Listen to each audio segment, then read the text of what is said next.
Photography has a contrast problem. And I don't mean that we're not just pushing the contrast slider up. It's way more nuanced than that, and it's not being taught in the photo schools, the workshops, and the videos. And today, we're gonna deal with it. When I started digging deep into zones and shadows and stuff like that, I went back and I realized the painters, like the Hudson River School painters, the Rembrandts, the masters, they were always using tons of shadow. I started thinking about my favorite photographers, looking at the coffee table books. I started looking at classic film photography, some of the earliest color images from the 40s taken on cameras like this. In the digital world, something snapped in our mind. We completely shifted the way that we looked at tone. And so I started hunting and digging deeper, and that's how I developed shadow hacking to combine all of that together. If you guys haven't been to one of my shadow hacking classes, check the link in the description for a free ticket. One of the things film did for us is it didn't have a slider. Sure, it had beautiful dynamic range and it had color and it had black and white and it had tone and nuance, but we were really focused on the tone and the process here in the camera. Enter digital, and we should still be focusing on that, but it gets really easy to fix it in post. In the 2010s, when HDR photography was taking off, I was a teacher of HDR photography. And one of the things I discovered pretty early on is that this idea of pushing the shadows way up and sucking the highlights down and then making everything kind of crushed into the midtones was actually not what made a good photo, even though we've all seen the crazy, flat, nasty HDR that's just ugly and overdone. In fact, I think we just made one here right now. And what it makes you think is like you can see everything, right? It has all this detail, so therefore it's HDR. But this video is actually not about HDR. When you look at a photo like this, it has richness because I rejected what the camera meter told me to do. I used technique, I used zones, I used shadow hacking. But why is that important? If I had done what the meter told me, I would have ended up with a photo more like this, lifted shadows, all this stuff. And now, oh, you can see everything, but you don't see anything because the photo isn't actually good. It's the shadow that actually makes the photo good. And we always say we're painters of light, but it's actually the shadow that's leading our eye through to see that light. Have you ever gone and bought a TV and they're carrying on about the contrast ratio, the difference between black or dark and light? That's your contrast. The problem is how we perceive contrast and the contrast slider and the fact that we need to stop using it the way we're using it. I can take a photo like this, right? And then I can go down, let's go to Filmus, and I could put something like a classic chrome preset on, and I have a nice subtle color, and I have a decent image. But this is something that happens a lot in my Shadow Hackers workshops, and then in my groups, I teach shadow and bringing in that shadow and using that darkness so that people can see the light. And so what happens initially with most people is they say, okay, I'm just going to put more blacks, right? I'm going to do more contrast. So we go in here and we say, okay, we've applied our preset, but it's not quite there. I need to hack some shadows. And so we go like this maybe, and we pull the blacks down. And then let's go over here and we're going to push. Let's push the contrast slider up. But you notice what's happening when I push that contrast slider up is the photo is getting worse and worse. It makes the blacks blacker and I guess the lights lighter. And at the end of the day, just like just about every other contrast slider, which is usually put first in the list of tools that photographers learn, it is a horrible tool to hack shadow. Now you'll see me use the contrast tool a lot, but what I use the contrast tool for is a very slight compensation of a little more or a little less.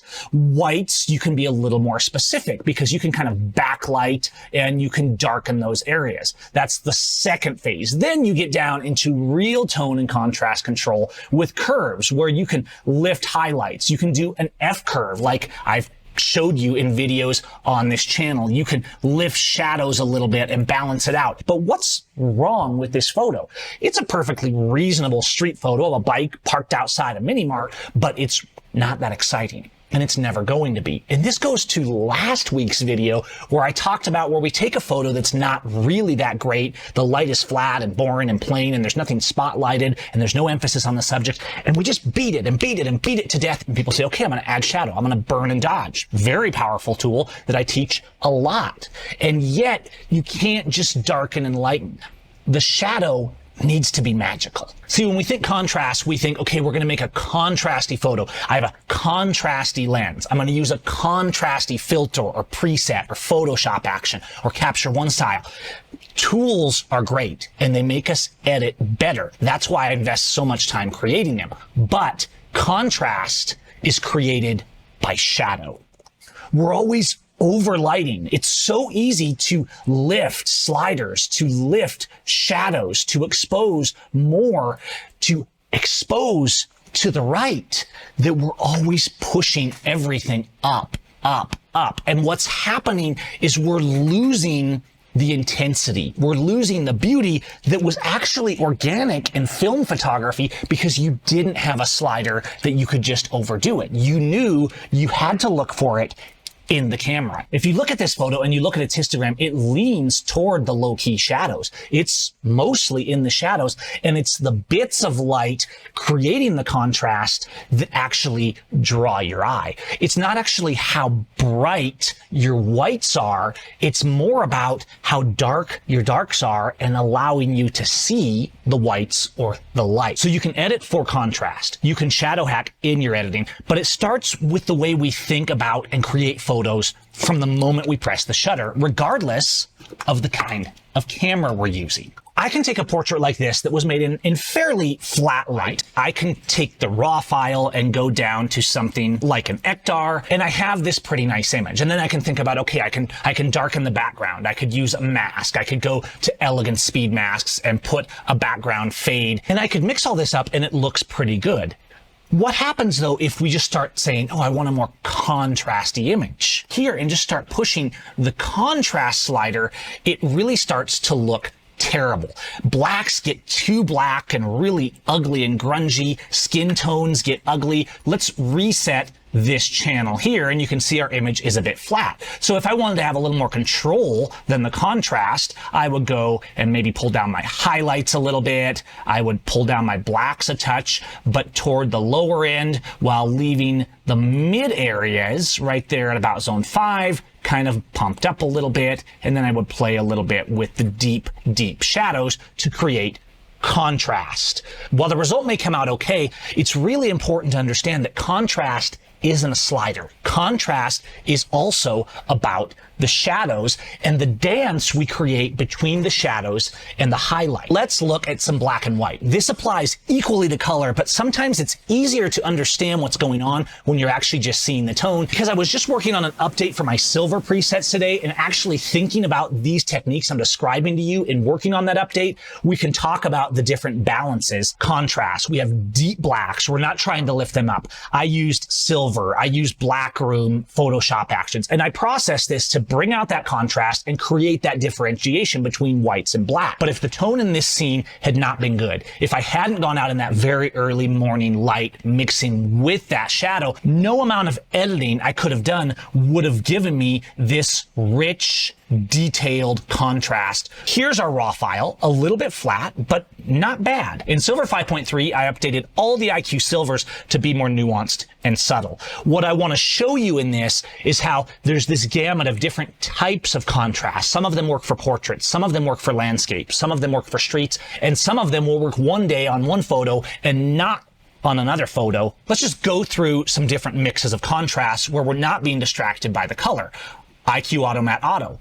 Darkroom Crush, which is really pulling down those highlights. See what I'm doing with the curve here, and kind of keeping those shadows dark, but not going to pure black. Portrait Crush. Portrait Crush is a similar variant of this that keeps our skin tones a little brighter and things like that. Now, if I go to something like Landscape, though, it doesn't work very well on this. It's a much more intense curve. There's clarity going on. There's texture increased. There's more blacks. I've pushed the contrast on this in a way that really doesn't work for a portrait, or at least not for this portrait. I could switch to something like Street Shooter and it would do a completely different mix where the tones would work. So what's changing so much? Because in none of these did I change exposure. What's changing is not that I just pushed a contrast slider. What's changing is the nuances of the parts, for example, of the curve. If I'm lifting the shadows in the low shadows, the mid-low shadows, the mid-tones, the mid highlights, or the high highlights. And it doesn't mean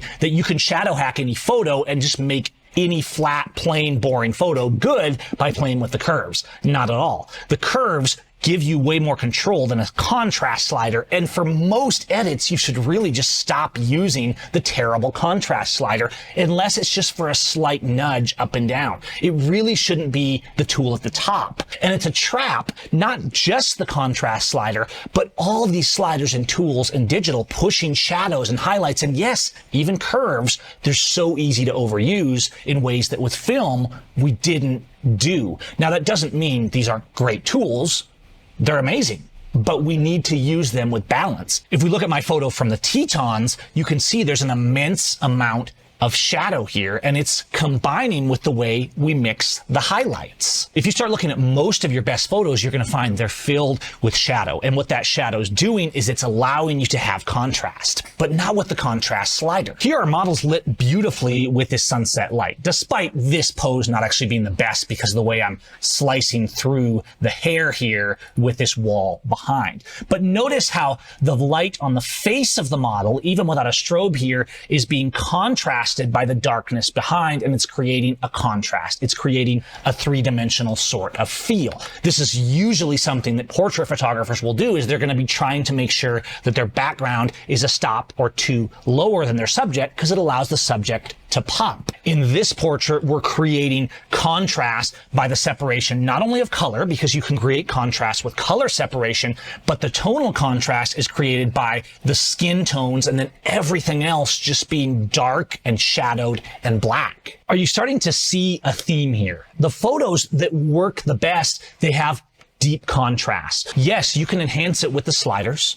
And when you do so, you should emphasize more your shadows instead of pushing everything to right to get rid of the shadow. This is why I'm always saying, hey, quit exposing to the right. All you're doing is throwing away shadow and blowing out your highlights more. When that shadow is actually what makes your photos, and when you look at the great and iconic photos that are probably already your favorites in your mind that you can think of right now, they're filled with shadow. It creates dimension. It creates illusions. It allows the photographer, it allows you to lead the viewer's eye where you want it to go. Stop thinking of contrast as a slider. Use the curves, use F curves, use presets, use styles. They allow you to mix in different ways that otherwise you wouldn't actually try all those variables. Look at how different the contrast is. Some of them really good and others too much in just these few updates I did to the Silver 5 presets. Some of them really push the skin tones. Some of them are more flatter and crushed, but all of them emphasize shadows. And in fact, when I did this update today, I was thinking of this video and this concept. Even if you're making, let's say, your own presets, you should have variables of how your curves mix shadows and tones so that you can find the visualization that was here. Look for the shadow when you're creating the photo and use the tools you have at your disposal to find and to draw out the image that you saw in your mind. The photography world isn't really teaching this. We're emphasizing so much on pushing the sliders, on using the contrast slider, on using all of these tools. And as powerful as these tools are, we need to remember what makes a photo great. And that's emotion and heart and the ability for us as the creator of the photo to feel that and then to also make the viewer feel what we felt when we saw the subject. I hope you guys found this video useful. Let me know what you think in the comments. Like, subscribe, hit the bell icon. And of course, if you haven't been to my Shadow Hackers workshop yet, I'll put a link to that so you can get a free ticket to come and check it out, because this is actually just a little micro slice of what we're talking about in shadow hacking. All right, you guys, peace. We'll see you next time.